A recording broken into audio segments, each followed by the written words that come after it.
L'évêque de Bafoussam n'a pas nommément cité Paul Atangandji, mais le contenu de l'homélie de Monseigneur Paul Nsikene, prononcé à la paroisse Saint-François Xavier de Kopcho, a semblé une réponse au ministre de l'administration territoriale, 2 jours après une sortie controversée dans laquelle il s'en prenait ouvertement à certains hommes de Dieu et certaines autorités traditionnelles, les accusant d'avoir outrepassé leurs prérogatives à travers différentes actions d'éveil des consciences, en attisant les tensions observées avant et après la proclamation des résultats de l'élection présidentielle du 12 octobre dernier. Si s'inscrire, si aller voter, si surveiller son vote pose problème, alors il y a une question qui se pose. Est-il encore nécessaire d'aller voter? De quoi?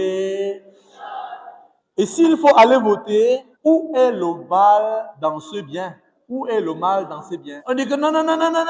L'évêque doit seulement parler de la parole de Dieu et dire la paix soit avec, loué soit Jésus, allez dans la paix du... Le prélat maintient de suivre la voie du Christ portée par les Saintes Écritures en suivant une des missions de l'Évangile qui est l'éveil des consciences. L'enseignement social de l'Église commande à l'évêque, dans son orthodoxie, de former les consciences du peuple et de lui dire, si tu fais de la politique, fais-le en chrétien et témoin de l'Évangile. La force de la lumière, vous le savez, est de dissiper les ténèbres. C'est notre mission de dissiper les ténèbres. Et lorsque la lumière dissipe les ténèbres, rien ne peut arrêter la lutte, ni la mort, ni la vie, ni les principautés, ni les forces du mal de ce monde. Monseigneur Paul Nsikene reconnaît que dans l'histoire, il a toujours existé des personnes tentant de manipuler le peuple de Dieu en faisant une lecture tronquée des versets bibliques. Lors de la tentation de Jésus au désert, des versets bibliques, dont cela n'est pas nouveau, que pour justifier ceci ou cela,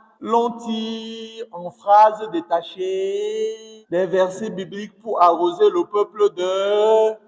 Le tentateur lui-même a utilisé les versets bibliques devant le Seigneur Jésus pendant 40 heures. Vous convenez avec moi que tout n'est point de citer la parole de Dieu. À vous et à moi, il est demandé de la vivre, n'est-ce pas? Et si on la cite pas en phrase d'état.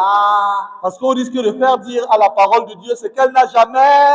Car de même que la parole de Dieu dit que tout pouvoir vient de Dieu, la foi nous enseigne que la voix du peuple, c'est la voix de... L'évêque de Bafoussam peine à comprendre pourquoi des élèves au cours d'un examen refusent d'admettre la présence des surveillants.